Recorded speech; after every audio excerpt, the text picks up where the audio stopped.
The knock came at 7 on a Tuesday evening. 3 firm knocks, spaced out. I opened the door and the world stopped.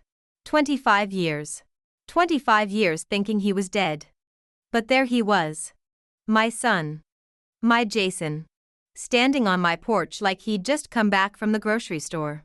Gray streaks at his temples. Wrinkles around his eyes. But those same green eyes I'd cried over for a quarter of a century. "Hi, Mom," he said. My legs gave out. I grabbed the doorframe so hard I felt splinters dig into my palm. The cup of tea I'd been holding shattered on the floor. Hot liquid splashed across my feet, but I didn't feel it. I couldn't feel anything except the impossible sight in front of me. You're dead," I whispered. "No, Mom. I'm not. My name is Grace. Grace Eleanor Thompson. I'm 55 years old. And the son I buried 25 years ago just walked back into my life.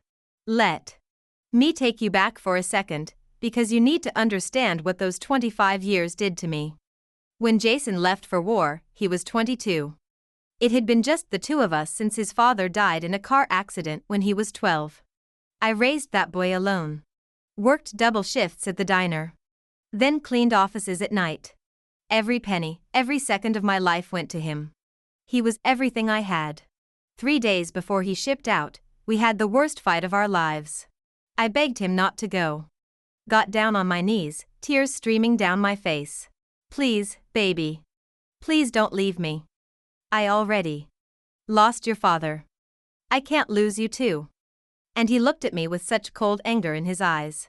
"You never let me breathe, Mom. Everything is about you. Your pain. Your fear. Your loneliness. I need to get away from you." I screamed back. Said things a mother should never say. Told him if he walked out that door, he shouldn't bother coming back. He left anyway. 6 months later, 2 officers in dress uniforms knocked on my door. Handed me a folded flag. "We regret to inform you." I don't remember much after that. Just the weight of that flag in my hands and the sound of my own screaming. But now he was sitting in my living room. Alive. Drinking the tea I'd made with shaking hands. "They told me you died," I said. My voice sounded strange. Distant. 2 officers came to my door. "Gave me your dog tags. Your medals." Jason set down his cup. Wouldn't look at me. I asked them to do that. The words didn't make sense at first. Like he was speaking a foreign language. "What?" "After our fight, after what you said. I didn't want to come back here. So when I had the chance to disappear, I took it. Changed my identity after I got out. Started over." Each word hit me like a physical blow. You let me believe you were dead." My hands started shaking so badly I had to set my own cup down before I dropped it. I cried over an empty casket, "Jason.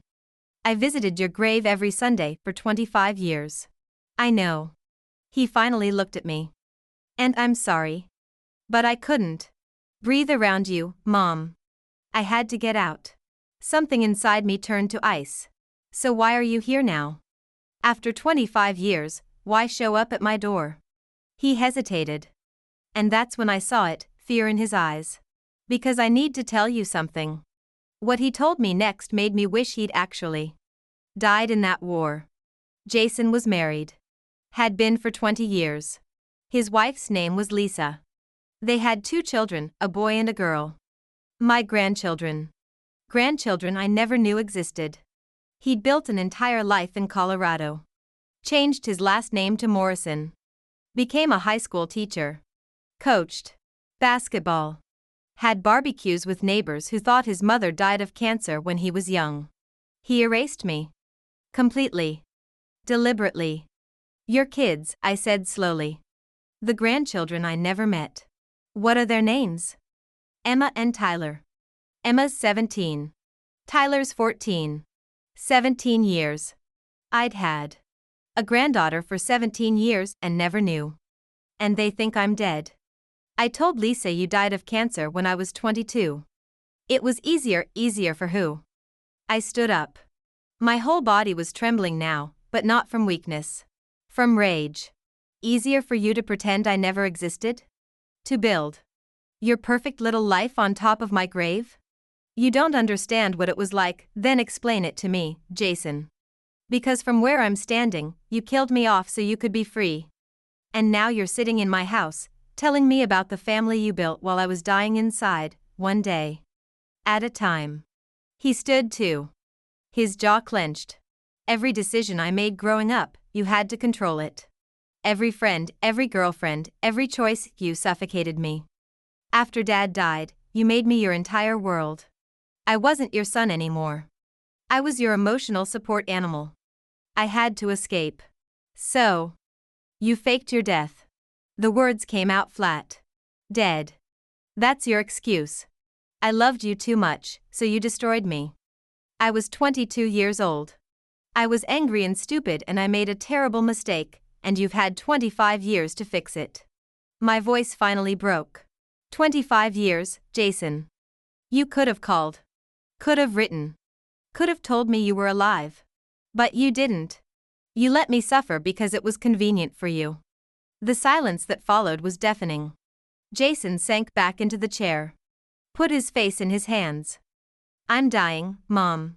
The words stopped everything. What? Stage 4 pancreatic cancer. His voice cracked. Doctors gave me 6 months. Maybe less. And just like that, I understood. He didn't come here because he'd grown a conscience. He didn't come because he missed me or regretted what he'd done. He came because he was dying and needed something from me. If you're hooked on where this goes, hit subscribe now. Because what I felt in that moment, what I'm about to tell you I did, gets so much darker. So that's why you're here, I said. My voice was eerily calm now. Not because you wanted to see me. Not because you felt guilty. Because you're dying. And you need forgiveness. I came because my kids deserve to know their grandmother, he said. Tears were streaming down his face now. Because Lisa deserves to know the truth. I can't die with this lie hanging over everything. Your kids. I laughed, but there was no humor in it. The grandchildren you kept from me for 17 years. And now, because it's convenient for you, you want me to play happy grandmother? Please, Mom, don't. I held up my hand. Don't call me that. You gave up the right to call me that 25 years ago. He stood, reaching for me. I stepped back so fast I bumped into the wall. I made a mistake, he said. I was young and angry and cruel. But please don't punish my children for what I did. They're innocent. Something in my chest cracked. Because he was right. Those children didn't ask for any of this. But neither did I. Get out, I whispered. Mom, please, get out of my house, Jason. My voice got louder. Or Morrison. Or whoever you are now. You made your choice 25 years ago. Now live with it. I'm trying to make things right, you can't make this right. I was screaming now. You can't take back 25 years of grief. You can't undo what you did to me. You wanted me dead? Congratulations. You killed me. The woman I was before you left doesn't exist anymore. You made sure of that. He just stood there, tears running down his face, and for a split second, just 1 second, I almost wavered. Because he was still my son. Still my baby boy. But then I remembered the empty casket. The countless nights I'd cried myself to sleep. The Christmases and birthdays I'd spent alone, talking to a gravestone that held nothing but lies. 3 days, he said quietly. I'll be in town for 3 more days. Holiday. In on 5th Street, room 204. If you change your mind, if you want to meet Emma and Tyler, I'll be there. He walked to the door. Paused with his hand on the knob. I love you, Mom. I never stopped loving you. I didn't know how to do it without losing myself. Then he was gone. I stood in my empty living room, listening to his car pull away.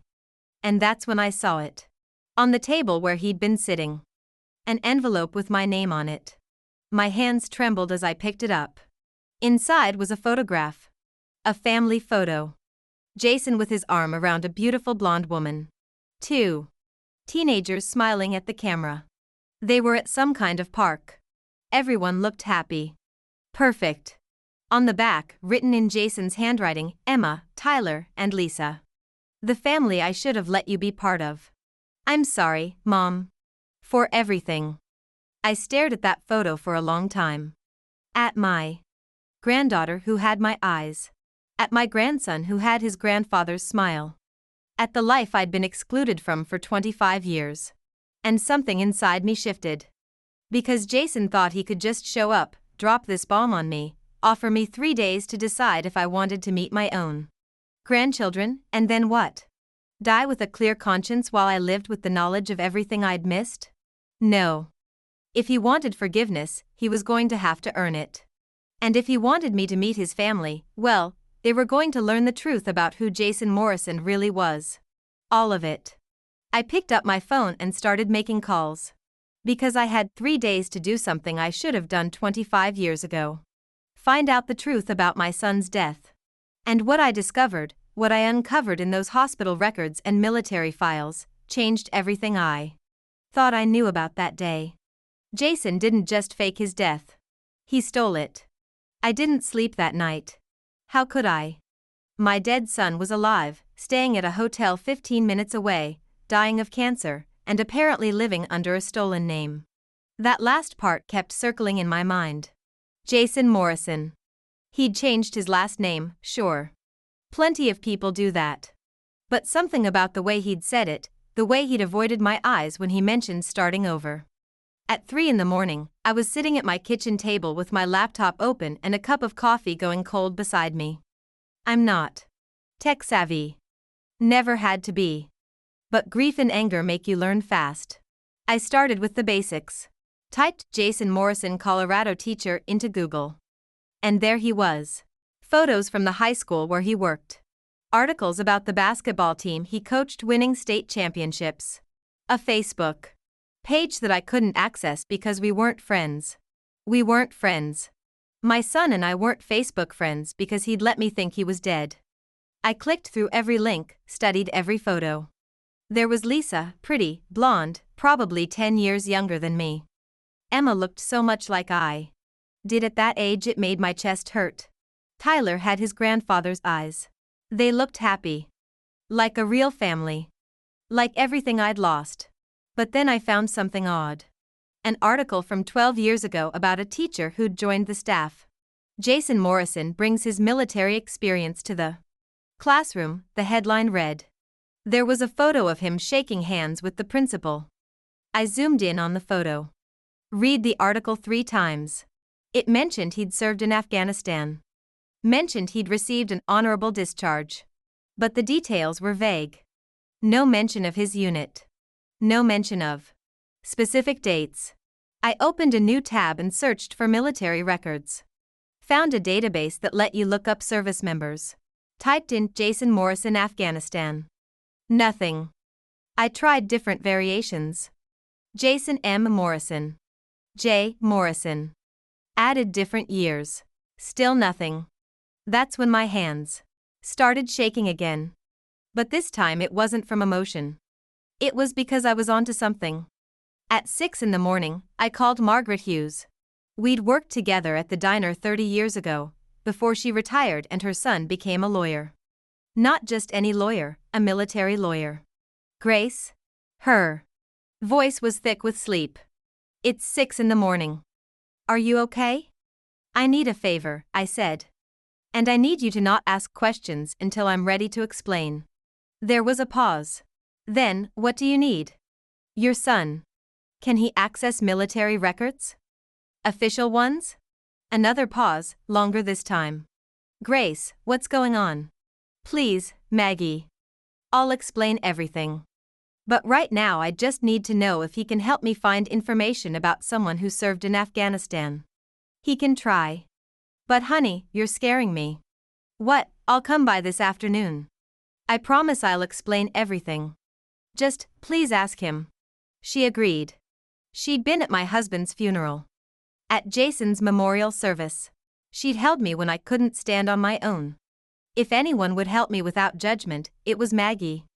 I spent the rest of the morning going through everything I had from Jason's death. The folded flag sat in a box in my closet. I hadn't looked at it in years. Couldn't bear to. But now I pulled it out along with the folder of documents the military had sent me. The death certificate. The letter of condolence from his commanding officer. His dog tags. I spread everything out on my bed and read through each page with new eyes. The letter from the commanding officer was generic. Professional. It said Jason had died heroically, that his sacrifice wouldn't be forgotten, that he'd been a credit to his unit. But it didn't include specific details about how he died. Just during combat operations. The death certificate listed the date.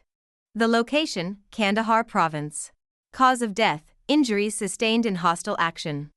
I turned the dog tags over in my hand. They were real. I knew that much. I'd held them so many times over the years, running my thumb over the embossed letters of his name. Jason Matthew Thompson. But if he'd changed his identity, gotten new papers, become Jason Morrison, whose dog tags were these? My phone rang. Maggie. My son can see you at 2 o'clock. His office downtown.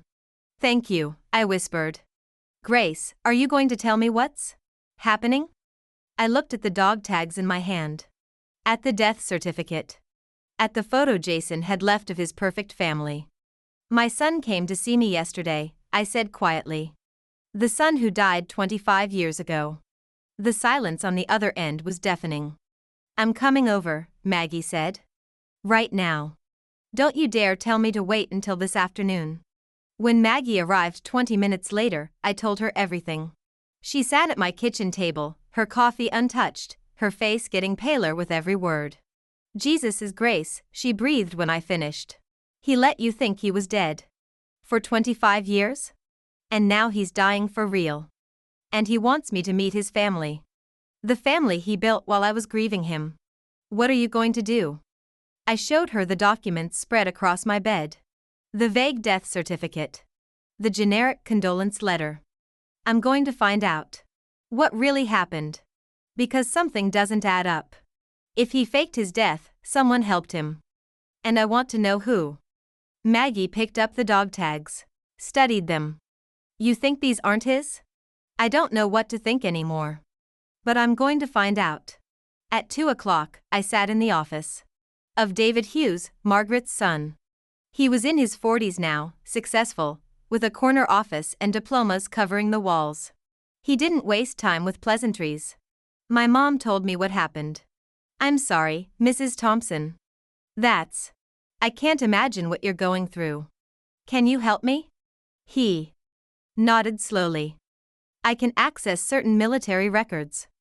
But I need to be honest with you, if your son deliberately faked his death with help from someone in the military, there might not be a clear paper trail. Just try. Please. He turned to his computer. What's his full name and date of birth? I gave him the information. Watched him type. Watched his face as he read whatever came up on his screen. After a long moment, he frowned. That's odd. My heart started racing. What? There's a record here for Jason Matthew Thompson. Says he was killed in action on. He read off the date. The same date on my death certificate. But the file is flagged. Flagged how? It means there's restricted information. Usually that happens with classified operations or when there are complications with the remains. What kind of complications? He clicked through a few more screens. His frown deepened. According to this, your son's remains were never recovered. The report says he was killed in an explosion and his body was unrecoverable. The room started spinning. But they sent me his dog tags. His personal effects. David looked at me with something like pity in his eyes. Mrs. Thompson, sometimes when remains can't be recovered, the military sends what they can. Personal items found at the scene. But what? If your son is alive, and if he's been living under a different identity for 25 years. He paused, choosing his words carefully. Then someone else died in that explosion. And your son took their tags. I barely remember leaving David's office. Barely remember driving home. Someone else died. Someone else's mother got a folded flag and a vague letter. Someone else was buried in the grave I'd visited every Sunday for 25 years. And Jason knew. He'd taken a dead man's tags, sent them to me, and let me grieve while he built a new life. When I got home, there was a car in my driveway. A rental. And sitting on my porch was a woman I'd never met. Blonde. Beautiful. Probably in her mid-40s. She stood when she saw me. Her smile was nervous. Mrs. Thompson? I'm Lisa. Jason's wife. I should have been angry. Should have slammed the door in her face. But standing there looking at her, all I could think was, she doesn't know. She has no idea who she married. He told you about me, I said. It wasn't a question. Last night. After he came back from seeing you. Her eyes were red, like she'd been crying. Mrs. Thompson, I don't even know what to say. I thought you were dead. We all did. Jason told me you died of cancer before we met. Did he tell you why he let me think he was dead? She flinched. He said you had a fight before he deployed. That things were complicated. That he made a terrible mistake. A mistake. The word tasted like poison. Is that what he called it? I'm not here to defend what he did, Lisa said quickly. I'm here because our children deserve to know their grandmother. And because I think you deserve to know them. Does Jason know you're here? No. He's at the hotel resting. The treatment makes him so tired. Her voice cracked. Mrs. Thompson. Grace. I know you have every right to hate him. Hate all of us. But Emma and Tyler, they're good kids. And they just found out their grandmother has been alive this whole time. They're confused and hurt and they want to meet you. I looked at this woman, this stranger who'd been married to my son for 20 years. Who'd raised my grandchildren. Who'd been lied to just like I had. Did Jason ever tell you how he got out of the military? I asked. Lisa blinked. He said he was honorably discharged after his tour ended. Did he ever mention the explosion? The one where he supposedly died? Her face went pale. What explosion? And that's when I knew. Jason had lied to everyone. Not just me. I pulled out my phone and showed her the photo I'd taken of the military record. The one that said Jason Matthew Thompson's remains were unrecoverable. Your husband didn't just fake his death to me, I said quietly. He stole someone else's identity. Someone who actually died in that explosion. Someone whose family is probably still grieving them. Lisa's hand went to her mouth. No. No, that can't be. Jason wouldn't. But he did. And I'm going to find out exactly what happened. Who really died. Who helped him. All of it. Why? Her voice was barely a whisper. Why are you telling me this? I looked at her for a long moment. Because you deserve to know who you're married to. Just like I deserved to know my son was alive. Just like Emma and Tyler deserved to know the truth about their father. Lisa sank down onto the porch steps. Started crying. Real, ugly, desperate crying. And despite everything, despite all the anger and pain, I sat down next to her.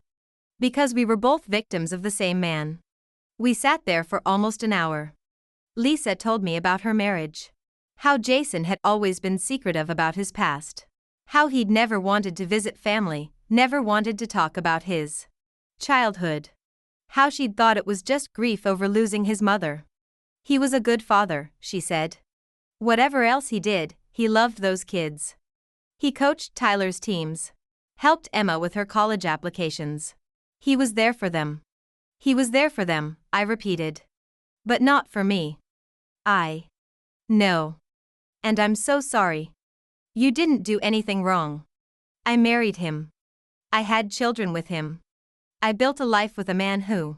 She couldn't finish the sentence. A man who let his own mother think he was dead, I finished for her. While someone else's son actually was. She looked at me with devastated eyes. What are you going to do? I thought about the dog tags. The vague death certificate. The restricted military file. I'm going to find out whose tags those are. I'm going to find out what really happened in that explosion. And then. I paused. Then I'm going to decide if Jason deserves forgiveness or exposure. And us? Emma and Tyler? I looked at this broken woman sitting on my porch. This woman who'd been lied to for 20 years. Bring them tomorrow. 2:00. I want to meet my grandchildren. Lisa's face crumpled with relief. Thank you. Thank you so much. Don't thank me yet, I said. Because after they meet me, I'm telling them the truth. All of it. They deserve to know who their father really is. She nodded. Wiped her eyes. You're right. They do. After she left, I went back inside and picked up the dog tags again. Somewhere out there, a mother was grieving her real son. A son who died in Jason's place. A son whose name was on these tags. And I was going to find her. David called me the next morning. I found something, he said. His voice sounded strained. Can you come to my office? I was there in 20 minutes. He had files spread across his desk. Official documents with classified stamps. His face was grim. Mrs. Thompson, what I'm about to tell you, it's not going to be easy to hear. Just tell me. He slid a document across the desk. A military personnel file. But the name wasn't Jason Thompson. It was Marcus Rivera. Who is this? I asked. The man who actually died in that explosion. 25 years ago. Kandahar province. I stared at the photo attached to the file. A young man. Latino. Maybe 21 years old. Bright smile. Someone's son. Marcus Rivera and your son served in the same unit, David continued. They were approximately the same height, same build. When the explosion happened. He paused. Mrs. Thompson, it was catastrophic. Multiple casualties. In the chaos, your son switched his identification with Rivera's. My hands started shaking. So Marcus's family got a flag and condolences for their son. While Jason took Marcus's identity tags and sent them to you. And Marcus's body was buried as Jason Thompson. In the military cemetery you've been visiting for 25 years. The room tilted. I gripped the edge of the desk. So I've been mourning the wrong person. And Marcus's family has been mourning my son. I'm afraid so. Does Marcus's family know? Did anyone tell them? David's silence was answer enough. They don't know, I whispered. They think their son is buried in that cemetery. They think Jason is Marcus. Military records show Marcus Rivera was killed in action. That case is closed. If you want to challenge that, to tell Rivera's family the truth, it would require reopening an investigation. It would mean exposing what your son did. I looked at the photo of Marcus Rivera. This young man I'd never met. This boy whose mother had probably visited his grave just like I'd visited the empty one. Does the file say where Marcus's family is from? El Paso, Texas. Mother's name is Carmela Rivera. Father deceased. According to this, Marcus was her only child. Only child. Just like Jason was mine. Except Carmela Rivera's son actually died. While mine just pretended to. I need her address, I said. Grace, I need her address, David. Please. He looked at me for a long moment. Then wrote something on a piece of paper and slid it across the desk. What are you going to do? I don't know yet. But she deserves to know. Her son's name is on the right grave. Lisa brought Emma and Tyler at exactly 2:00. I watched from my window as they got out of the car. Emma was tall, slender, with long dark hair. Tyler was shorter, stockier, with Jason's jawline. My grandchildren. I'd dreamed about this moment for so long. Imagined what it would be like to hold my grandchildren, to hear them call me grandma, to be part of their lives. But I'd always imagined it differently.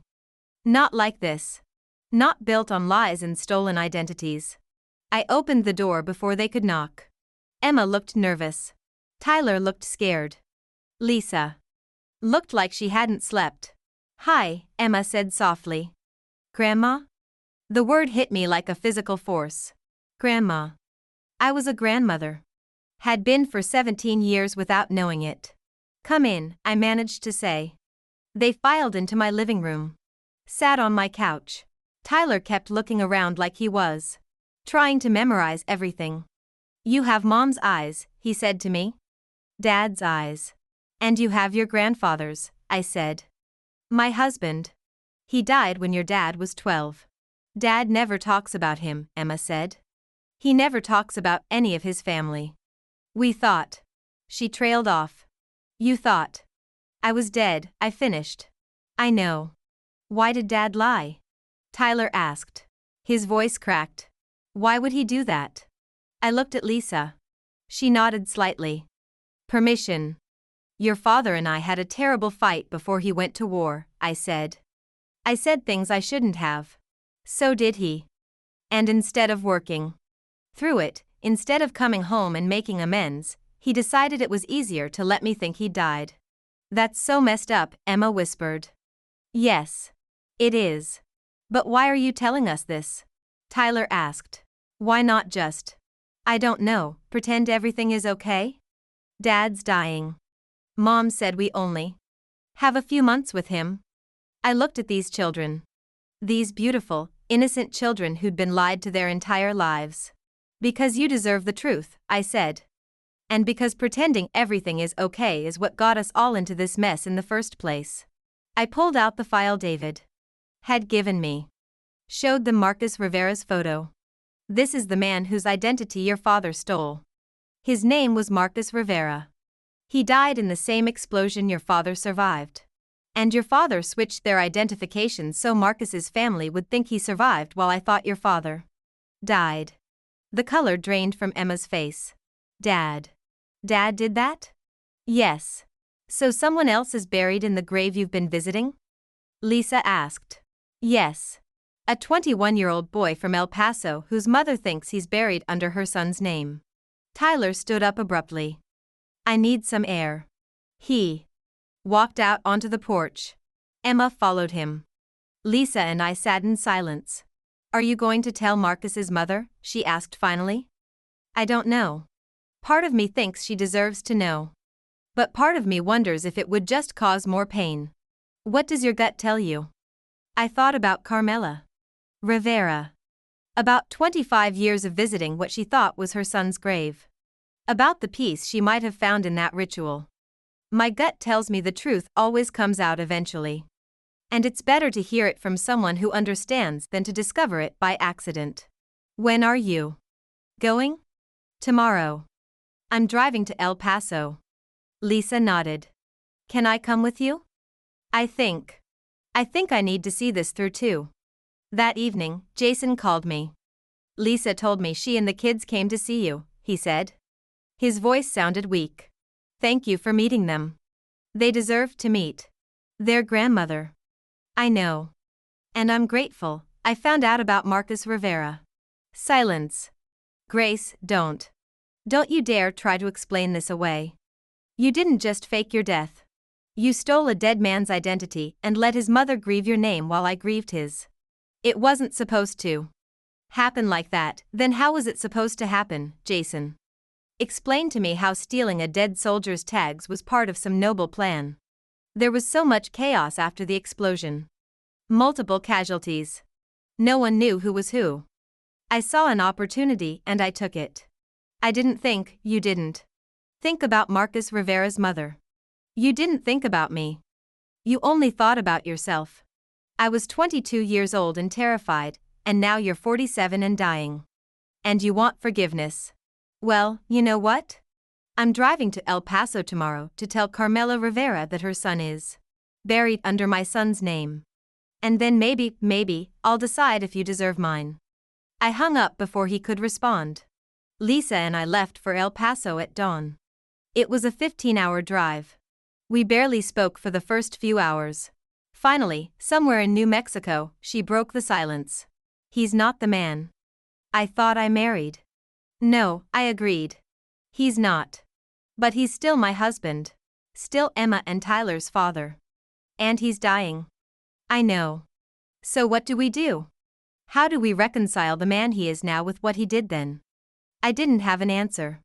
Wasn't sure there was one. We reached El Paso just after sunset. Found a hotel. Sat in our room staring at the address David had given me. We could just go home, Lisa said. Pretend we never found out. Let her keep believing her son is properly buried. Could you? If it were Tyler or Emma? She closed her eyes. No. I'd want to know. Then we tell her. Carmela Rivera lived in a small house on the east side of El Paso. The yard was immaculate. Flowers everywhere. A Mexican flag hung beside the American one. Lisa and I sat in the rental car for 10 minutes before I found the courage to get out. When I knocked on the door, a woman in her 70s answered. She was small, with silver hair pulled back in a bun. Kind eyes. See, she said. Mrs. Rivera? My name is Grace Thompson. This is Lisa Morrison. We need to talk to you about your son Marcus. Her face lit up. You knew my Marcus? No, ma'am. But, can we come in? Please. This is going to be difficult to hear. Something in my voice must have warned her. She stepped back, let us in. Her living room was a shrine. Photos of Marcus everywhere. His medals in a display case. The folded flag on the mantel. She gestured for us to sit. What is this about? I pulled out the military file. The photo of Jason. The documents proving the switch.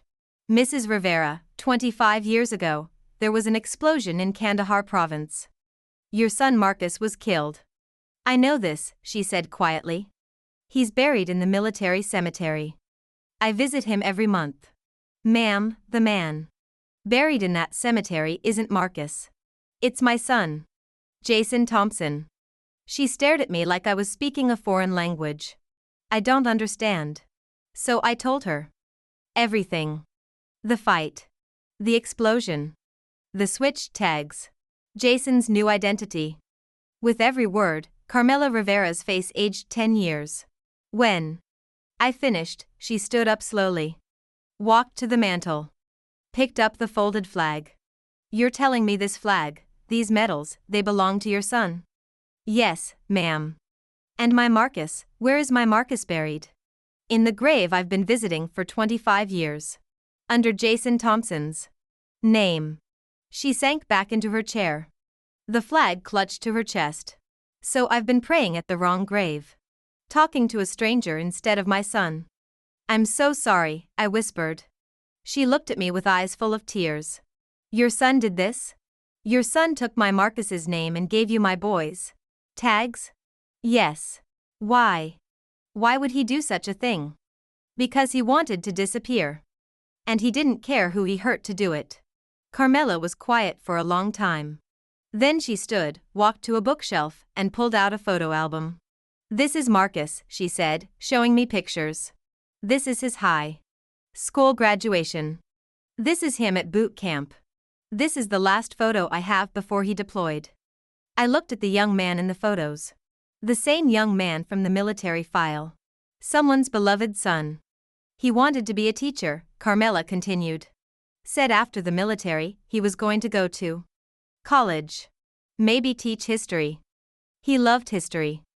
I'm so sorry, I said again. It was all I could say. Your son is a teacher, yes? She looked at Lisa. Lisa nodded, tears streaming down her face. So he got to live Marcus's dream. While my boy is buried under a stranger's name. The weight of it crushed me. Jason hadn't just stolen an identity. He'd stolen a life. A future. Dreams. Mrs. Rivera, I said carefully. If you want to pursue this legally, to have the records corrected, to have Marcus properly identified. I'll help you. I'll testify. I'll do whatever you need. She looked at the flag in her hands. At the photos on the wall. At her son's bright smile frozen in time. What would that accomplish, she asked. Would it bring my Marcus back? No. But it would give him his name back. His honor. And your son? What would happen to him? I don't know. Maybe nothing. Maybe he'd lose his military benefits. Maybe he'd face charges. But honestly, Mrs. Rivera, right now I don't care what happens to him. I care about doing right by your son. She was quiet for a long moment. Then she said something I didn't expect. Your son is dying, yes? Yes. How long? 6 months. Maybe less. She nodded slowly. Then God is already handling justice. I don't need to. Mrs. Rivera, I want my son's grave marked properly, she said firmly. I want his real name on the headstone. I want the flag that belongs to him.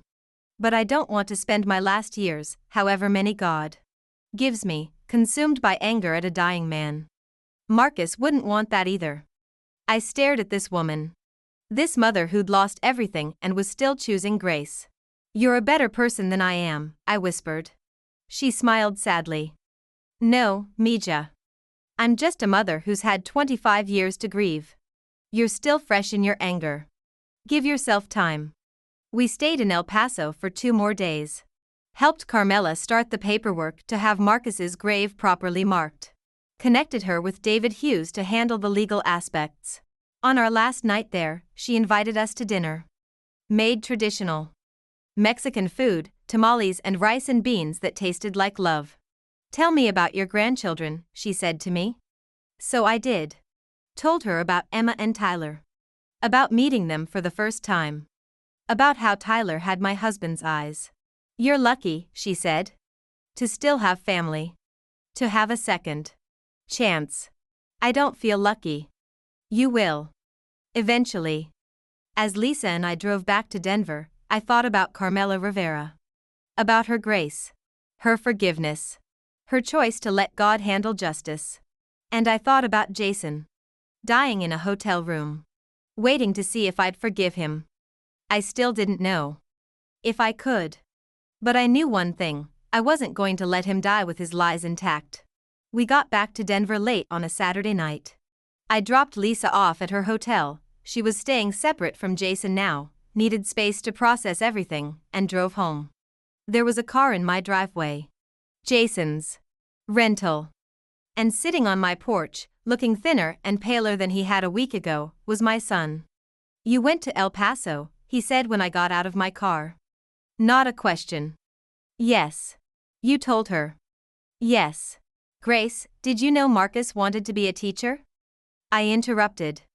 Did you know that before you took his tags? He flinched. We talked a few times. Shared guard duty. So you knew. You knew his dreams, his family, his whole life. And you took it anyway. I was trying to survive, no. You were trying to escape. There's a difference. I walked past him to unlock my door. What are you doing here, Jason? I wanted to explain, there's nothing to explain. You stole a dead man's identity. You let his mother grieve the wrong name for 25 years. You let me grieve it all. Those are facts. They don't need explanation. I started to go inside. He grabbed my arm. Please. Just listen. To me. 5 minutes. I looked at his hand on my arm. At the way his fingers trembled. At how thin his wrist had become. He was dying. Really dying.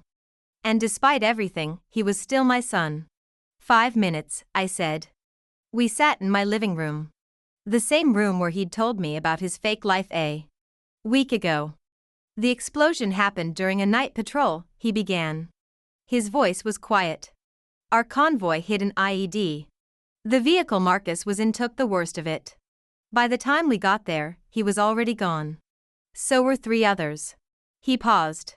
Rubbed his face with shaking hands. I pulled Marcus out of the wreckage. His face was, it was bad. Unrecognizable. And I looked at his tags and I thought about our fight. About how you said I shouldn't come back. And something in me just snapped. So you switched the tags? Not right away. First I just held them. Thought about how easy it would be. How I could just disappear. Start over. Be someone else. What about the other soldiers? Didn't anyone see you? Everyone was scattered. Chaos. Multiple casualties. By the time they did head counts, I'd already made the switch. Told my sergeant I was Rivera. Showed him the tags. He had no reason to doubt me. And the real Marcus? Was identified as me? They shipped his body home in a flag-draped coffin. Gave his family my medals. The casualness of it made me sick. How did you live with yourself? I asked. How did you look in the mirror every day knowing what you'd done? I didn't. Not at first. I tried to kill myself twice in the first year. Pills. Then carbon monoxide. Obviously didn't work. He said it so matter-of-factly. Like discussing the weather. Then I met Lisa. And she made me want to live. Want to be better. So I convinced myself I was starting fresh. That Jason Thompson died in that explosion and Jason Morrison was a new man. A better man. But you weren't better. You were just hidden. I know that now. Took dying to figure it out. He laughed bitterly. Pancreatic cancer. Karma's got a sense of humor. We sat in silence. I could hear the clock ticking on the wall. A dog barking somewhere down the street. Carmela Rivera is a better person than both of us, I said finally. She's choosing to forgive you. You talked to her about forgiveness? No. She offered it without being asked. Said God would handle justice and she wasn't going to. Spend her remaining years consumed by anger. Jason's eyes filled with tears. I don't deserve that.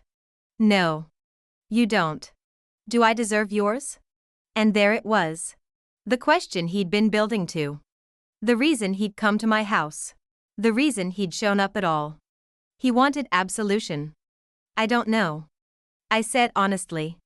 Part of me wants to forgive you because you're my son and you're dying. Part of me wants to watch you suffer the way I've suffered. That's fair. Is it? Is any of this fair? My voice rose. You got to build a life. Have a career. Fall in love. Have children. Watch them grow up. And I got what? An empty grave and 25 years of guilt. I know, no, you don't know. You don't know what it's like to wake up every single day thinking your child is dead because of you. You don't know what it's like to replay your last conversation over and over, wishing you could take back every word. You don't know what it's like to visit a grave on your son's birthday and sing happy birthday to a headstone. I was crying now. Full, ugly sobs. You took everything from me, Jason. My son. My future. My grandchildren. 25 years I can never get back. And now you want forgiveness in 6 months? You want me to compress 25 years of grief into 6 months of grace? He was crying too. I'm sorry. God, Mom, I'm so sorry. Sorry doesn't fix this. Sorry doesn't give me back those years. I know. But it's all I have. We cried together. Mother and son. Separated by 25 years and a chasm of hurt that might never be bridged. When the tears finally stopped, Jason pulled something out of his pocket. A letter. Sealed. This is for you, he said. I wrote it last night. Everything I wanted to say but couldn't. Everything I should have said. 25 years ago. He placed it on the coffee table between us. I'm not asking you to read it now. Or ever, if you don't want to. But I needed you to have it. He stood up slowly. Looked around my living room like he was trying to memorize it. I'm going back to Colorado tomorrow, I'm going. Back to Colorado tomorrow, he continued. Lisa and the kids want to go home. Spend whatever time is left there. Does Lisa know everything now? About Marcus? Yes. I told her everything after you left for El Paso. She's devastated. Keeps asking me who she married. If anything about our life was real. And? Was it? He looked at me with hollow eyes. The love was real. The life we built was real. But it was built on a foundation of lies. So I guess that makes it all fake in the end. What are you going to tell Emma and Tyler? The truth. All of it. They deserve to know who their father really is before. He couldn't finish the sentence. I picked up the letter. Felt its weight in my hand. You should go, I said quietly. He nodded. Started toward the door. Then stopped. For what it's worth, Mom. I loved you. Even when I was hiding from you. Even when I was pretending to be someone else. You were always my mother. I just didn't know how to be your son. After he left, I sat alone in the dark for a long time. Then I opened the letter. Dear Mom, I've started this letter 100 times over the past 25 years. Every version ended up in the trash because nothing I wrote could justify what I did. Nothing can make it right. But I'm dying now, and if I don't write this, these words will die with me. When I switched those tags in the desert, I told myself I was escaping you. Your neediness. Your control. Your suffocating love. I convinced myself you'd be better off without me. That we'd both be free. But the truth is, I was escaping myself. Dad's death broke something in both of us. You became afraid to let me go. And I became desperate to prove I didn't need anyone. We were both so consumed by our own pain that we couldn't see each other's. When you begged me not to enlist, I heard you saying I wasn't strong enough. Wasn't man enough. Wasn't enough. When I told you I needed to live my own life, you heard me saying I didn't love you. We were both wrong. I joined the military to prove I could be someone other than your son. Someone brave and strong and independent. But war doesn't make you those things. It just shows you how fragile you really are. The night of the explosion, I held Marcus Rivera while he died. He was 21. Younger than me. And his last words were, "Tell my mama I love her." He didn't ask me to save him. Didn't beg for his life. Just wanted his mother to know he loved her. And I couldn't even give him that. Because I took his name instead.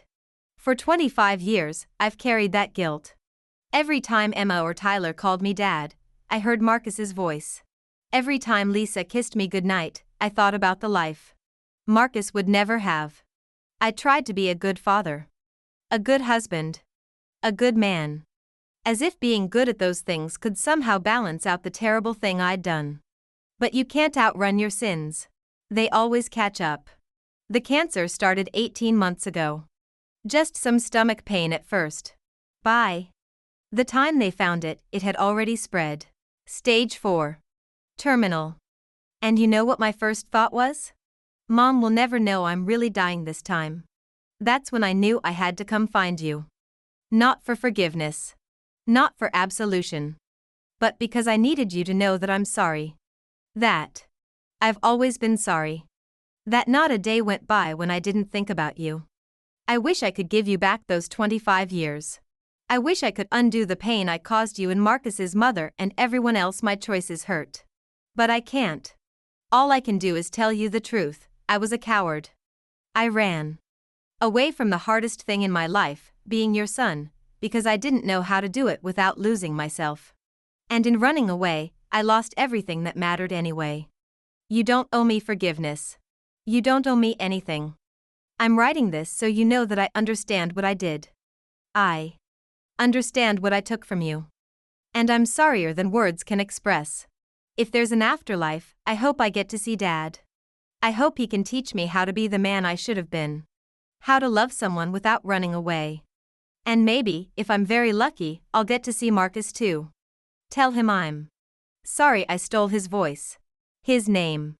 His future. I don't expect you to forgive me before I die. Hell, I don't expect you to forgive me ever. But I hope someday you can have peace. Real peace. Not the kind built on lies or false graves, but the kind that comes from knowing you did your best with an impossible situation. You were a good mother, Mom. The best. I was just a terrible son. I love you. I always did. Even when I was too broken to show it. Jason, I read the letter 3 times. Then folded it carefully and put it in the drawer with all the other documents from his death. The letter changed nothing. And it changed everything. The next morning, I called Carmela Rivera. Did you decide, she asked, about pursuing this legally? I need to ask you something first. If we correct the records, if we give Marcus back his name, what happens to Jason's family? His benefits, his pension, his medical care? There was a long pause. I don't know, Carmela said. Maybe nothing. Maybe everything. Does it matter? He has 2 children. They didn't ask for any of this. And his wife, she's a victim too. So we let the lie continue? For them? I don't know. I need to think about what the right thing is. And I'm not sure anymore. Then think about this, Carmela said gently. Marcus is already gone. Nothing we do will bring him back. But your grandchildren are alive. Your son, terrible as he is their father. And they love him. So you're saying let it go? I'm saying choose carefully. Because once you open this door, you can't close it again. After we hung up, I sat with her words. Choose carefully. I thought about Emma and Tyler. About the look on their faces when they'd learned the truth about their father. About how their world had shattered in a single conversation. I thought about Lisa. About how she'd held herself together while her entire marriage disintegrated. About how she'd driven 15 hours with me to tell a stranger the truth. I thought about Jason. Dying. Broken. Finally honest. And I thought about myself. About what I needed to heal. What I needed to move forward. Did I need Jason punished? Did I need the world to know what he'd done? Did I need legal justice? Or did I need something else entirely? 3 days later, I drove to Colorado. Lisa had given me their address. A nice house in a suburb outside Denver. Big yard. Basketball hoop in the driveway. Everything looked normal from the outside. Emma answered the door.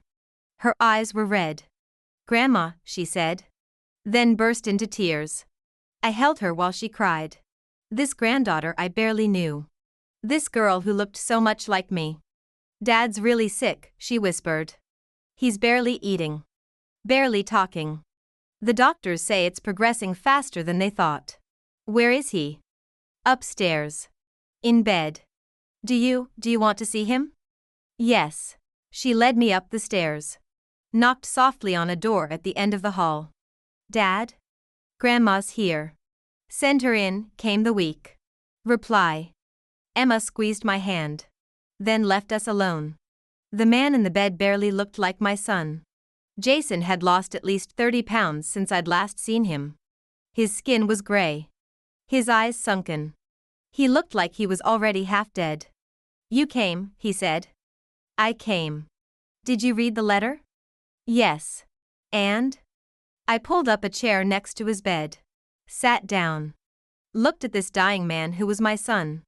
I'm not going to pursue changing the military records, I said. His eyes widened. What? Why not?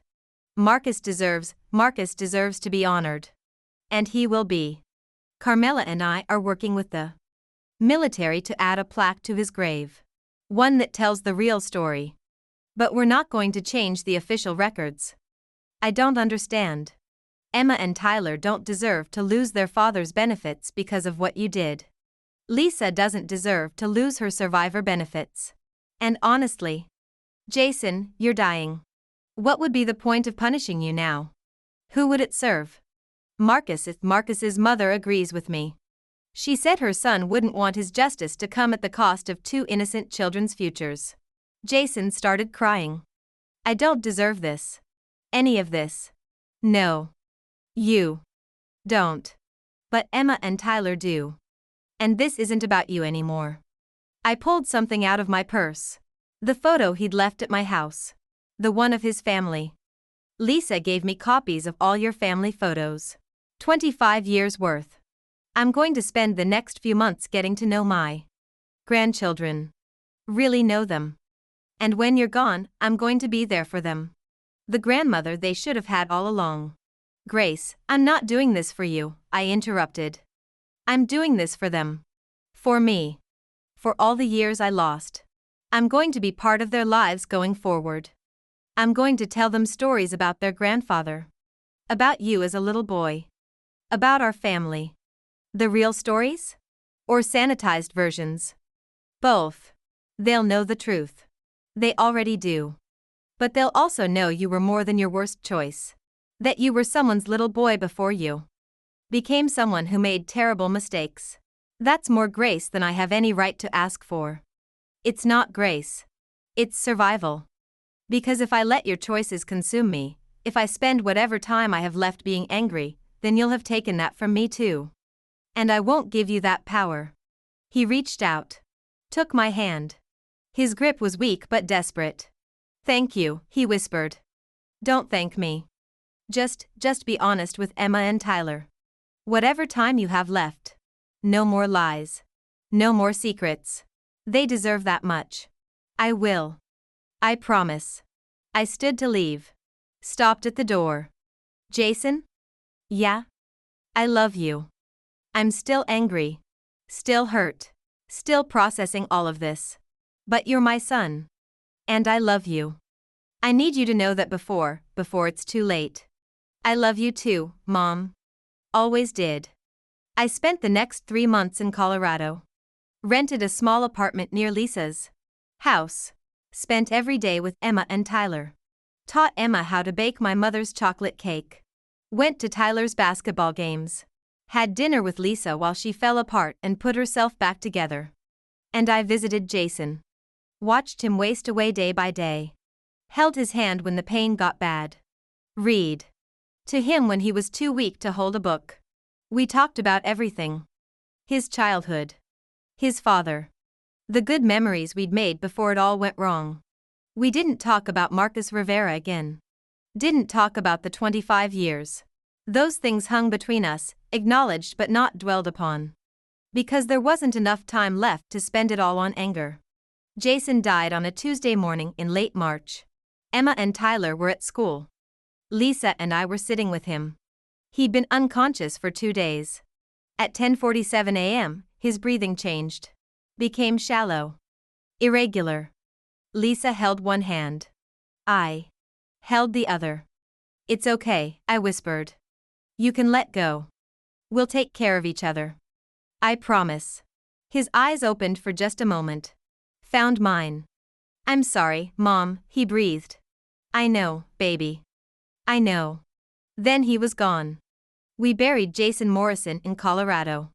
The grave marker had his chosen name. The name his wife and children knew. The name he'd built his second life under. But at the service, I told the truth. "My son's name was Jason Thompson," I said to the gathered crowd. "But he died long before today. 25 years ago, in a desert on the other side of the world, my son made a choice that changed all of our lives. He took another man's identity. Hurt people who loved him. Built a life on lies." I could hear people shifting uncomfortably. Lisa gripping Emma's hand. But he also became a husband. A father. A teacher. A coach. He touched hundreds of lives in positive ways. Helped kids who needed him. Loved his family fiercely. I looked at Emma and Tyler. At their tear-stained faces. Jason Thompson was a complicated man. He made terrible choices. Hurt people who didn't deserve it. But he was also capable of great love. Great sacrifice. And in his final months, great honesty. I pulled out the letter he'd written me. The one I'd kept in my purse every day since I'd read it. Right before he died, my son told me he was sorry. And I believed him. Not because what he did was forgivable. Not because sorry fixes everything. But because he spent his final months trying to make amends. Trying to give his children the truth. Trying to be better. I folded the letter carefully. My son is gone now. Really gone this time. And I'm left with 2 choices. I can spend the rest of my life angry about the 25 years he stole. Or I can spend it grateful for the time I got back. For my grandchildren. For the chance to know them. I looked directly at Tyler and Emma. "Your father was not a perfect man. He was deeply flawed. But he loved you. And he wanted you to know the truth, even though it was ugly. That took courage. The kind of courage he didn't have at 22. But found at 47. After the service, Carmela Rivera came up to me. I hadn't expected her to come. "You gave him a good eulogy," she said. "I gave him an honest one. That's better than good." She handed me an envelope. "This is for you. And for Jason's children." Inside was a photo. Marcus Rivera in his dress uniform. Smiling. "I want them to know about Marcus," Carmela said. "Want them to understand the price their father's choice cost. But I also want them to know that Marcus would have forgiven him. My son had a big heart. He would have understood second chances. You're an extraordinary woman, Mrs. Rivera. No. I'm just a mother who's had 25 years to learn that anger destroys you faster than grief. You're just learning that now. Give yourself time. 6 months after Jason's death, Lisa sold the house in Colorado. Too many memories, she said. Too many lies embedded in the walls. She and the kids moved to Denver. Closer to me. We found a neighborhood where Emma could finish her senior year and Tyler could start high school fresh. Lisa went back to school. Started studying to be a therapist. Said she wanted to help other families dealing with secrets and lies. I don't want what happened to us to happen to other people, she told me over coffee one morning. I want to help people tell the truth before it's too late. I helped Emma with her college applications. She wanted to study history. Said she wanted to understand how people make choices that change the course of their lives. Like Dad, she said one night while we were working on her essay. He made one choice in a moment of fear and it changed everything. For everyone. Do you hate him? I asked. She thought about it for a long time. No. I hate what he did. But I can't hate him. He was my dad. He taught me how to ride a bike. Helped me with my math homework. Came to every single one of my soccer games. He was present for me, even if he was absent for you. That doesn't make what he did right. I know. But it makes him human. Complicated. Not a villain. Just flawed. Smart girl. Wiser than I was at her age. Tyler struggled more. Started therapy. Had nightmares about his father lying about everything. What if I'm like him, he asked me one day. What if I inherited his ability to lie? You didn't inherit anything except his DNA, I said. Character is built, not inherited. And you get to choose who you become. But what if I make the same mistakes? Then you'll learn from them. Just like he finally did. Too late, yes. But he learned. 8 months after Jason died, I got a call from David Hughes. There's been a development with the military records, he said. My heart sank. What kind of development? An investigation. Someone filed a request to review casualties from the Afghanistan war. Cross-referencing identities. They found the discrepancy with Marcus Rivera and Jason Thompson. Who filed the request? I don't know. It's anonymous. But Grace, this could open everything back up. Could expose what Jason did. Could affect Lisa's benefits. Emma's college fund. I felt sick. After everything, after choosing to let it go, someone was forcing the truth out anyway. What do? We cooperate. Tell the truth. Let the chips fall where they may. I called Carmela immediately. Did you file a request to review Marcus's case? I asked. No. I gave you my word I wouldn't pursue it. Then who? I don't know, Mija. But maybe this is God's way of saying the truth needs to come out. Whether we want it to. Or not. The investigation took 4 months. Military investigators interviewed me. Lisa. Emma and Tyler. Carmela. They exhumed the body buried in Jason's grave. Ran DNA tests. Confirmed it was Marcus Rivera. They tracked down soldiers who'd served with both men. Found witnesses who remembered the confusion after the explosion. One sergeant remembered Jason acting strange in the days after. Keeping to himself. Refusing medical attention. Piece by piece, they built the case. Jason Matthew Thompson had deliberately switched identification with Marcus Rivera. Had lived under a false identity for 25 years. Had fraudulently collected military benefits. The report was damning. But the conclusion surprised me. Given that the primary subject is deceased, the lead investigator told us, and given the cooperation of all family members involved, we're recommending no criminal charges. However, all benefits paid under the name Jason Morrison will need to be returned to the government. Lisa went pale. How much? Approximately $340,000. Plus interest. Everything. All the life insurance. The pension. The medical benefits. Everything Jason had left for his family. Gone. Emma had to defer college. She couldn't afford it anymore without Jason's GI Bill benefits. Tyler's therapy had to stop. They couldn't pay for it without insurance. Lisa had to drop out of school. Had to get a full-time job just to pay rent. And it was all because someone anonymous decided the truth was more important than protecting two innocent children. I tried to help financially. Offered to pay Emma's tuition. Cover Tyler's therapy. Lisa refused. We need to stand on our own, she said. We relied on Jason's lies for too long. Time to build something real. But I could see it destroying her. See the weight of it crushing Emma and Tyler. They'd lost their father. Lost the truth about their childhood. And now they were losing their financial security. All because of choices Jason made 25 years ago. 1 year after Jason's death, I finally visited Marcus Rivera's grave. The military had corrected the headstone. It now read, Marcus Antonio Rivera, beloved son, April 12, 1983 to November 7, 2000. Tell my mama I love her. I'd told Carmela about his last words. She'd wanted them on the stone. I brought flowers. Sat on the grass beside the grave. I'm sorry, I said to the stone. Sorry my son took your life. Your name. Your future. You deserved better. Your mother deserved better. The wind rustled through the trees. Birds sang somewhere nearby.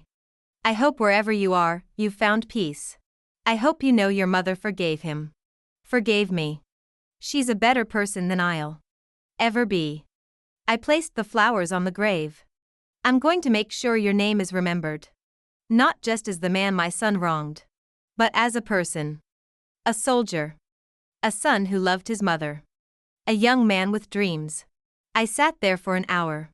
Just being present for this boy I'd never met. This boy whose mother had shown me more grace than I'd shown my own son. When I finally stood to leave, I felt lighter somehow. Not forgiven. Not healed. But maybe on the path to both. 18 months after Jason's death, Emma got accepted to a state university with a full scholarship. She'd written her college essay about her father. About lies and truth and the complicated nature of love. The admissions officer had called it the most brutally honest essay we've ever received. Tyler started playing basketball again. Made varsity as a freshman. Lisa finished her degree online. Got her therapist license. Started working with military families. I can help them navigate the things we couldn't, she said. Help them communicate before it's too late. And me? I sold my house. The one I'd lived in for 40 years. The one where I'd raised Jason. Where I'd grieved him. I bought a smaller place in Denver. Close to Emma and Tyler. Started volunteering at the VA hospital. Sitting with dying veterans. Helping them write letters to their families. Don't leave things unsaid, I'd tell them. Don't leave your people wondering. Tell the truth while you still can. Some listened. Some didn't. But I kept showing up. Kept telling Jason's story as a cautionary tale. My son waited until he was dying to tell the truth, I'd say. Don't be like him. Say it now. While there's still time to make it right. 2 years after Jason's death, Carmela Rivera called me. I'm sick, she said simply. Cancer. Same. As your son. Carmela, I'm so sorry, don't be. I've had a good life. A long life. And I've made my peace with Marcus's death. With everything. What can I do? Come visit me. Before it's too late. I want to give you something. I flew to El Paso the next day. Carmela looked smaller than I remembered. Frailier.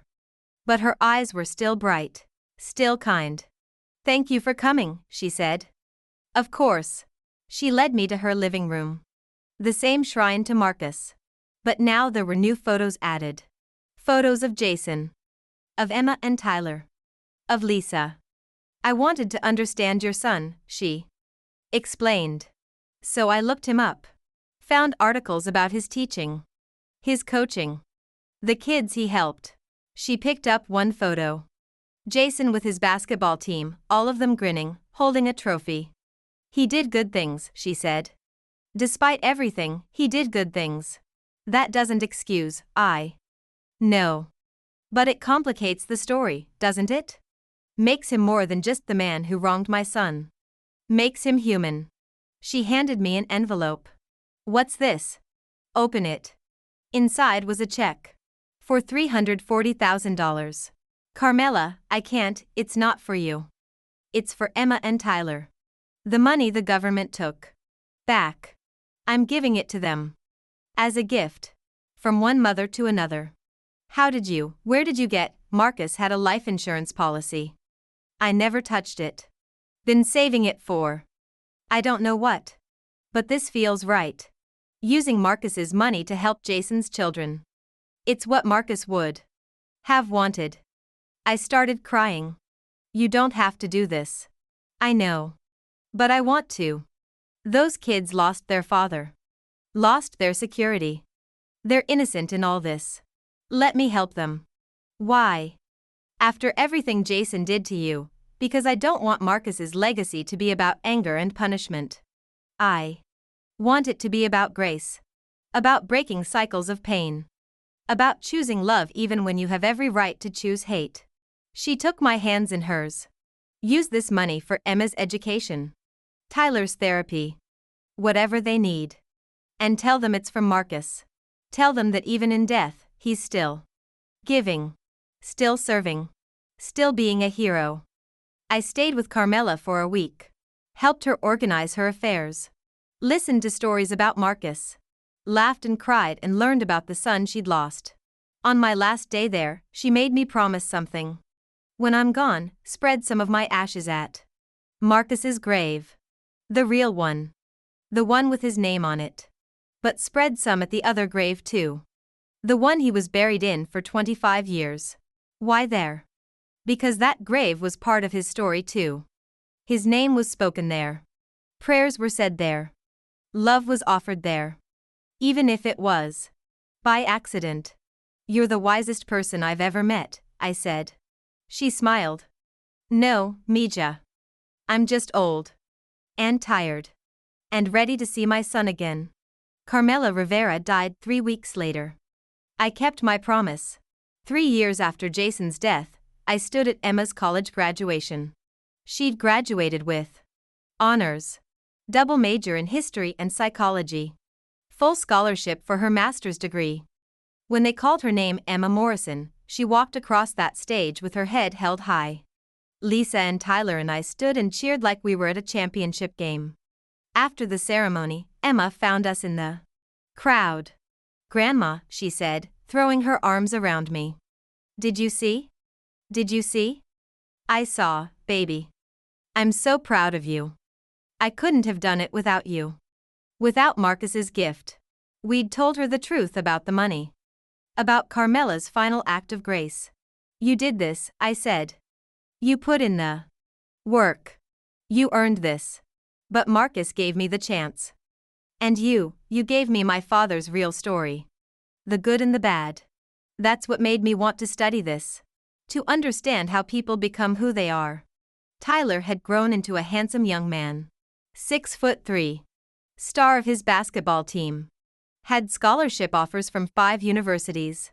He was quieter than Emma. Still processing. Still healing. But he was getting there.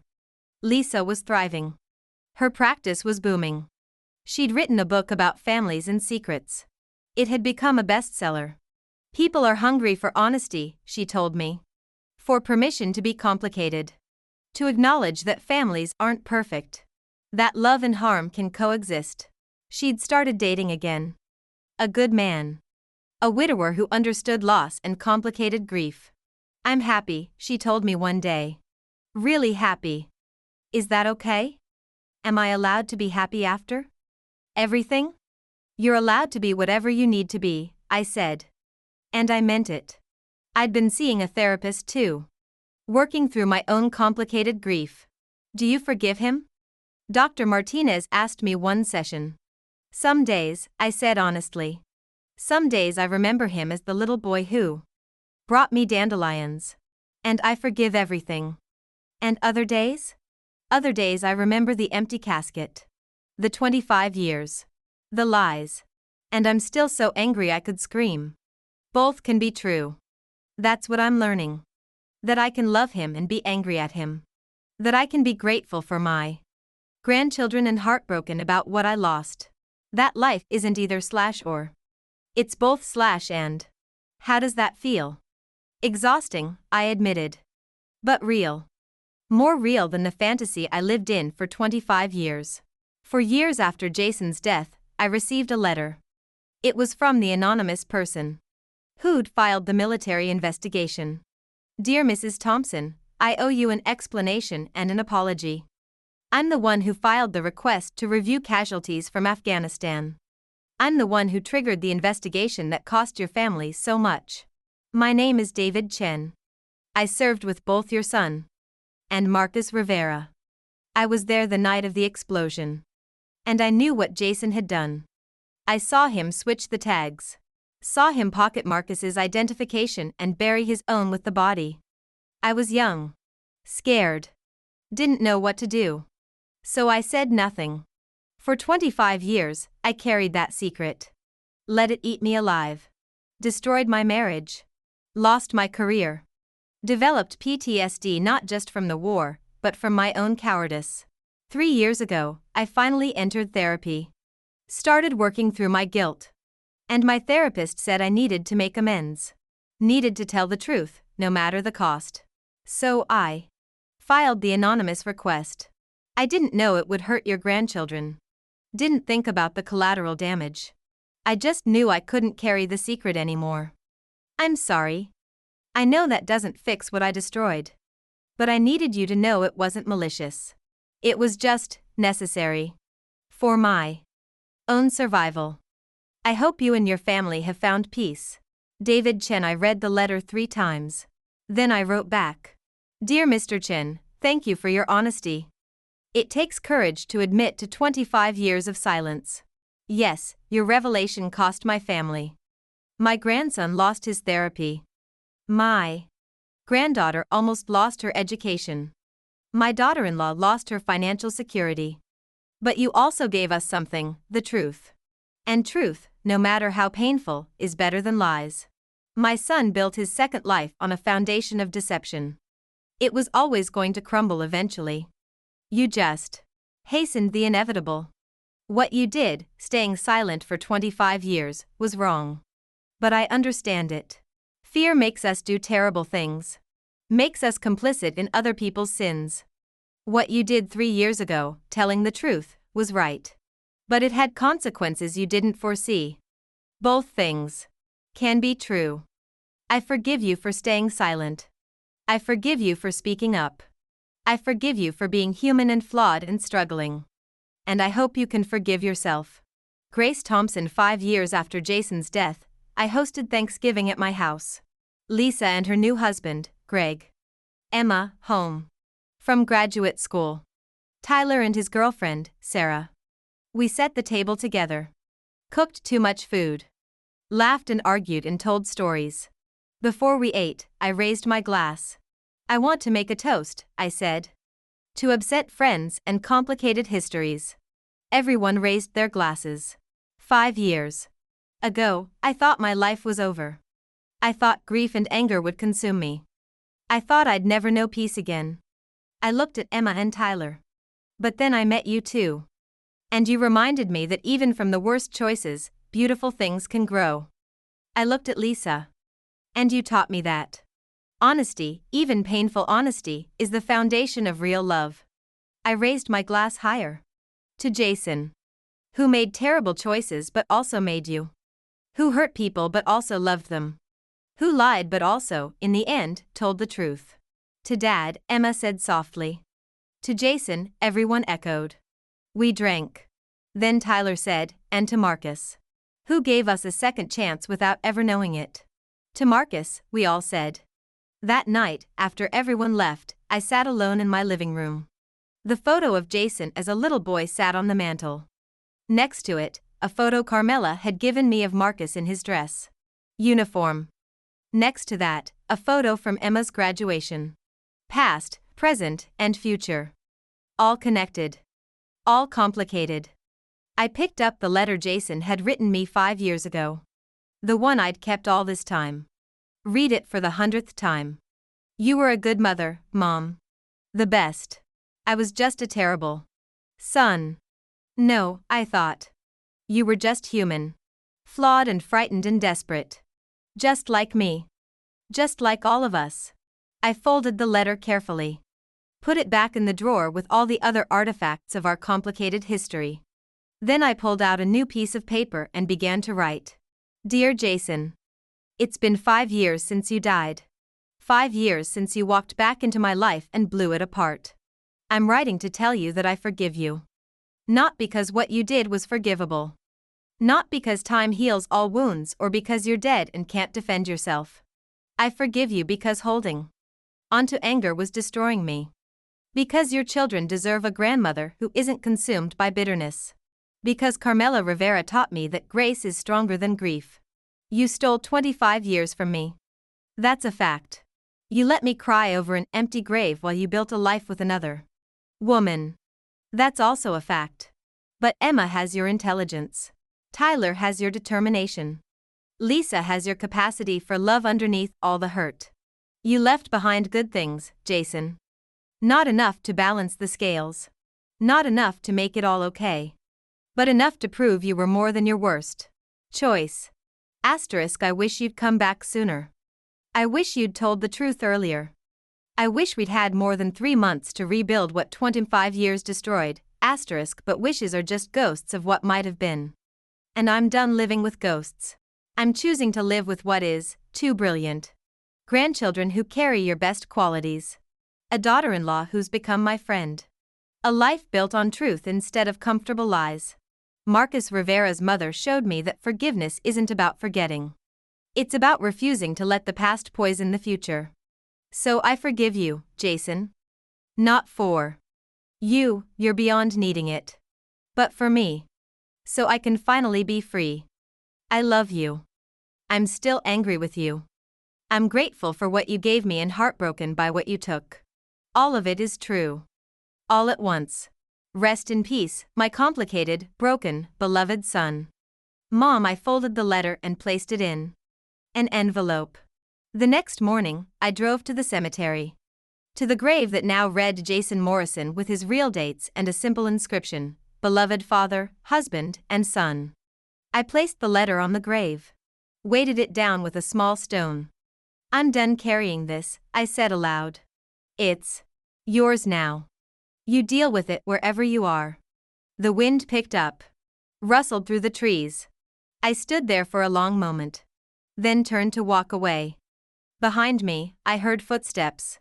I turned to see an older man. Military uniform. Probably in his 60s. Excuse me, he said. Are you Grace Thompson? My heart started racing. Yes. Who are you? Sergeant William Crawford. I served with your son. With Jason. Oh.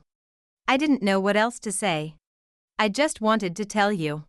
He paused, choosing his words carefully. I was there. The night of the explosion. I saw what he did. Another witness. Another piece of the truth. You saw him switch the tags, I said. Yes, ma'am.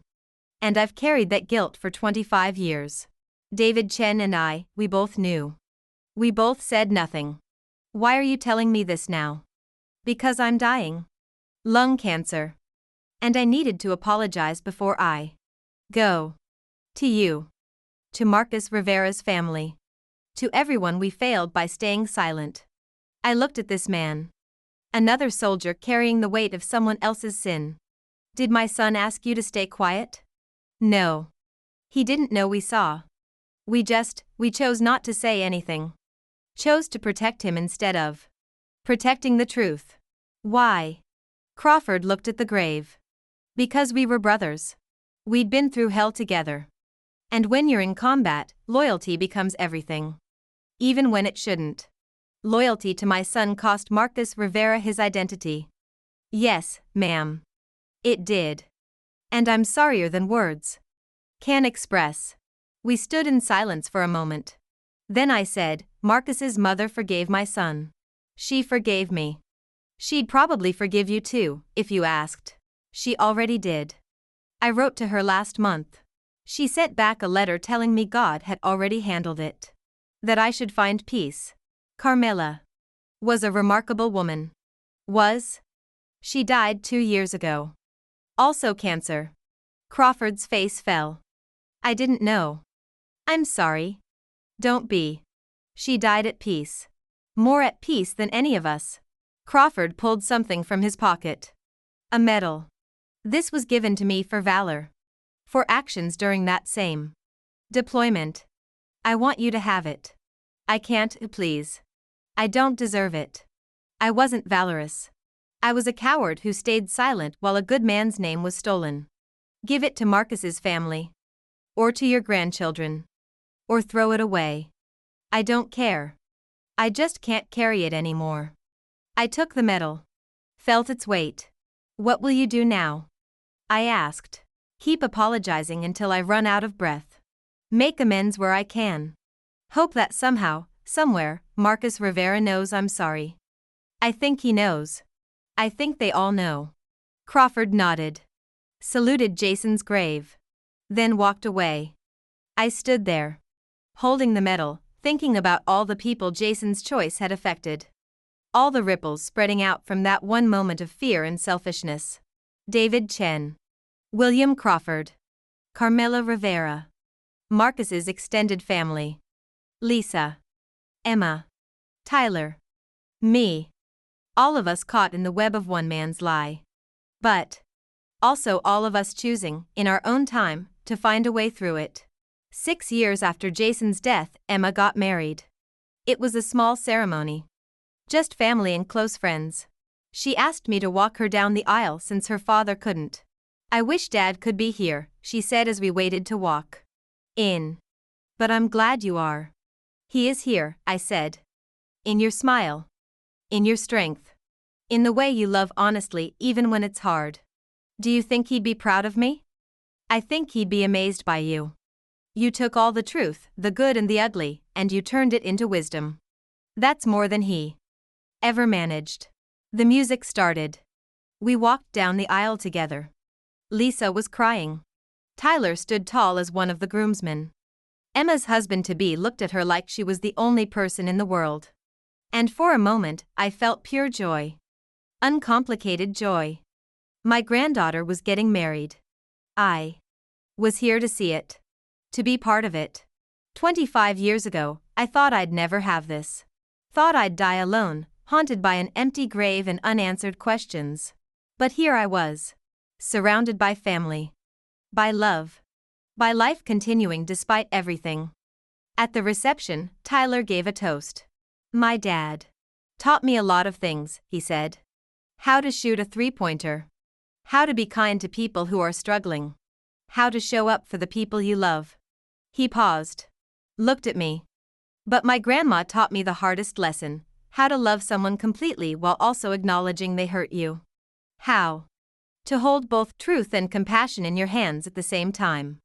My dad made terrible choices. Hurt a lot of people. But he also made my mom happy. Made Emma and me. Taught hundreds of students.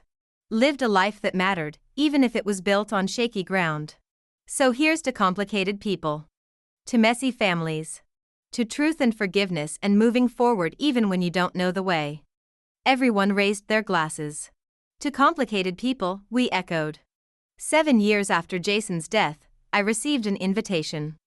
It was from the Department of Defense. They were dedicating a memorial wall. To soldiers who died in Afghanistan. Marcus Rivera's name would be on it. They wanted me to come. To represent Jason. To stand with the families who'd lost someone. I called Lisa. Should I go? Is it my place? I think it's exactly your place. You lost a son too. Even if you got him back briefly. You still lost him. So I went to Washington, D.C. The memorial was beautiful. Black granite. Names etched in gold. Flags waving in the breeze. I found Marcus's name. Ran my fingers over the letters. Marcus Antonio Rivera next to it, on the same panel, was another name that made my heart stop. Jason. Matthew Thompson because officially, according to the records, both men died that day. One in body. One in identity. A woman approached me. 50s. Latino features. Kind eyes. Are you Grace? She asked. Yes. And you are? Rosa Rivera. Marcus's cousin. Carmela told me about you before she died. Said if I ever met you, I should tell you something. What? That Marcus would have forgiven your son. That he had a huge heart and believed in second chances. That he wouldn't want his death to be about anger or revenge. Tears streamed down my face. Your cousin sounds like his mother. Both of them were better people than I'll ever be. No. You're exactly the person you need to be. You told the truth. You raised your grandchildren to understand complexity. You chose to love even when you had every right to hate. That's not weakness. That's strength. It doesn't feel like strength. It feels like survival. Sometimes they're the same thing. That night, I stood in front of the memorial alone. Everyone else had gone to the reception. I looked at both names. Jason and Marcus. Two young men. Two different fates. I'm sorry, Marcus, I whispered. Sorry my son took what was yours. Sorry you never got to be a teacher. Never got to grow old. Never got to see your mother one more time. The wind rustled. A flag snapped in the breeze. But I want you to know, your death wasn't meaningless. Your mother used it to teach me about grace. Your sacrifice, even though it was stolen, gave my grandchildren a chance at life. Your name is remembered. Your story is told. I placed a flower at the base of the wall. One for Marcus. Then I placed another. For Jason. And you, I said to Jason's name. I hope you found peace. I hope you and Marcus met wherever souls go. I hope you finally told him you were sorry. I stood there until the sun set. Until the lights came on and illuminated all those names. All those lives cut short. All those families left behind. And I thought, we're all just doing our best. Fumbling through the dark. Making mistakes. Trying to fix them. Failing. Trying again. There are no easy answers. No perfect resolutions. Just people. Complicated, broken, beautiful people. Trying to love each other despite everything. 8 years after Jason's death, I sat in my backyard with Lisa, Emma, Tyler, and their families. Emma's son, my great-grandson, was 3 years old. His name was Marcus. We wanted to honor the man who made all this possible, Emma had said when he was born. The man whose sacrifice gave us everything. Tyler's wife was pregnant with their first child. A girl. They were going to name her Carmela. Because, Tyler explained, we want our children to know that grace is stronger than revenge. That forgiveness is more powerful than anger. We sat around the fire pit. Told stories. Laughed. Cried a little. Tell us about Dad, little Marcus said. Tell us about Grandpa Jason. And I did. I told them about the little boy who brought me dandelions. The teenager who loved basketball. The young man who joined the military to prove himself. I told them about the terrible choice he made. The people he hurt. The lies he told. And I told them about how he came back. How he told the truth in the end. How he tried to make amends. Was he a good man or a bad man? Marcus asked. He was both, I said. And neither. He was just a man. Complicated and flawed and trying his best. Like all of us, Emma added. Exactly like all of us. 9 years after Jason's death, I was diagnosed with breast cancer. Stage 2. Treatable. Good prognosis. But it reminded me that time was finite. That I wouldn't be here forever. So I started writing everything down. The whole story. From the fight before Jason left to this moment right now. I wrote about the empty casket. The 25 years of grief. The knock on the door that changed everything. I wrote about Marcus Rivera and his mother's extraordinary grace. About David Chen and William Crawford and their belated confessions. I wrote about Emma and Tyler growing up. About Lisa finding love again. About great-grandchildren named after people who'd been wronged. But chose forgiveness anyway. I wrote it all down so they'd have the complete story. The messy, complicated, beautiful truth. Why are you writing this? Tyler asked one day, finding me at my laptop. Because stories matter, I said. Because the truth matters. Because I want your children to understand that families are complicated. That love and harm can coexist. That you can grieve someone and be angry at them and grateful for them all at the same time. It's a hard story, Grandma. Are you sure you want them to know all of it? I'm sure. Because the alternative is secrets. And secrets destroyed our family once. I won't let them do it again. 10 years after Jason's death, I finished the manuscript. 300 pages. The whole truth. Nothing held back. I gave copies to Emma and Tyler. To Lisa. To Rosa Rivera, Marcus's cousin. This is our story, I told them. The good. The bad, and everything in between. Do with it what you want. Burn it. Share it. Lock it away. It's yours now. Emma read it in one sitting. Called me crying. Grandma, it's everything. All the things I felt but couldn't articulate. All the contradictions that made sense but also didn't. Do you think I was too hard on your father? No. You were honest. That's what he would have wanted. What he asked for in the end. Tyler took longer to read it. Came over a week later. I'm glad you wrote this, he said. Because now when Marcus and Carmela ask about their great-grandfather, I can tell them the truth. Not a sanitized version. Not a fairy tale. The real story. Even the ugly parts? Especially the ugly parts. Because that's what makes the beautiful parts matter. Lisa published the manuscript as a book. Not for profit. Not for fame. But because she thought other families needed to hear it. There are so many people carrying secrets, she said. So many families torn apart by lies. Maybe your story can help them find a path forward.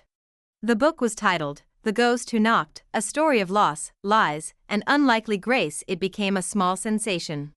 Not a bestseller. But a steady seller. The kind of book people passed to friends going through something similar. I got letters. Hundreds of them. From other mothers who'd lost sons. From children who'd discovered their parents' lies. From families trying to navigate complicated truths.